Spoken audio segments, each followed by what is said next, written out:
The cozy cottage echoed with the sweet melody of a mother's lullaby. Inside, a family of four found solace and joy in each other's presence. 10-year-old Ethan, with his mischievous grin and boundless energy, chased his little sister, Lily. Lily, a delicate flower of 8, giggled as she skipped away, her blonde curls bouncing with each step. Their parents, John and Mary, watched with loving eyes, their hearts overflowing with contentment. John, a burly woodcutter with a heart of gold, often regaled his children with tales of bravery and adventure. Mary, her voice as soothing as the summer rain, filled their home with warmth, her laughter a comforting melody. They were a family bound by love, their happiness as radiant as the sun. Ethan, ever the adventurer, would often drag Lily out into the woods, eager to share his latest discovery, a hidden waterfall, a bird's nest nestled high in the canopy, a deer drinking from the crystal-clear stream. Every sight filled Ethan with wonder, and he couldn't wait to share it with his sister. Lily, with her gentle nature, preferred to spend her time weaving flower crowns and singing to the birds, her voice as sweet as honey. Life in the cottage was simple, idyllic, a testament to the enduring power of love and family. They had each other, and that was all that mattered. One fateful night, their world shattered.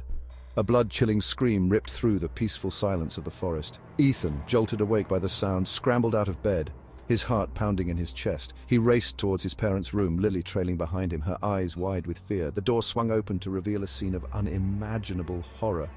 A cloaked figure, his eyes glowing with malevolent intent, stood over his parents' lifeless bodies. Ethan froze, his blood turning to ice. The air crackled with a sinister energy, chilling him to the bone. He couldn't breathe, couldn't move, couldn't scream.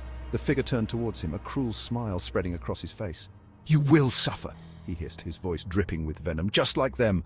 The figure vanished into thin air, leaving Ethan standing in the doorway. The stench of death heavy in the air. His parents, his protectors, his whole world were gone. He was alone. Lily, her small body trembling with terror, reached for her brother's hand. Her touch, small and fragile, broke through the fog of shock that had enveloped Ethan. He looked down at his little sister, her face streaked with tears, and felt a surge of protectiveness rise within him. He had to be strong for her. He was all she had left. He pulled her close, burying his face in her golden curls, and allowed himself to finally break down. Sobs racked his body, each one a testament to the pain that threatened to consume him. Lily, her small voice trembling, began to hum. It was their mother's lullaby, the one she sang to them every night before bed. The melody, soft and soothing, washed over Ethan, calming the storm that raged within him. He clung to her, to her voice, to the last shred of love and warmth that remained in his world. As the night wore on, Lily continued to sing, her voice growing stronger with each passing moment. Her song was a beacon of hope in the darkness, a promise that they would survive, that they would face the future together. 10 years passed. The once vibrant cottage, now weathered and worn, stood as a testament to the tragedy that had unfolded within its walls. Ethan, his youthful innocence replaced by a hardened resolve, trained relentlessly. He honed his body and mind, mastering the art of combat, preparing for the day he would face his parents' killer. His rage, a simmering inferno within him, fueled his every move. He would have his revenge. Lily, her gentle nature undimmed by the horrors she had witnessed, blossomed into a beautiful young woman.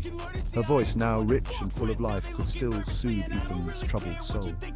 She never spoke of forgiveness, but her every action, every gentle touch, every word of comfort whispered of a different path, a path of healing and hope. Today was their birthday. Lily would turn 20 and Ethan 18. "I will be back soon," she said, her eyes sparkling with love. Ethan, lost in his thoughts of vengeance, barely even looked up. Little did he know it would be the last time he ever saw her alive.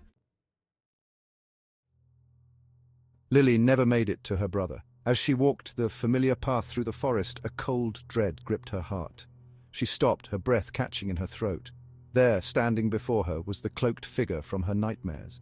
His eyes, glowing with malevolent glee, met hers. "You cannot hide from destiny, little bird," he snarled, his voice a guttural rasp. Before Lily could react, he struck, his blade flashing in the fading light. A scream died in her throat.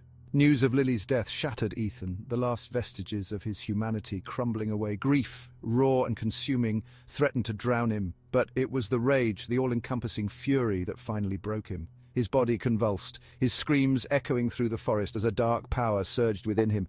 Horns sprouted from his forehead, his teeth sharpened into fangs, and his nails lengthened into claws. He was no longer fully human. He was a being of vengeance, a half-demon consumed by a single-minded purpose to destroy the one who had taken everything from him.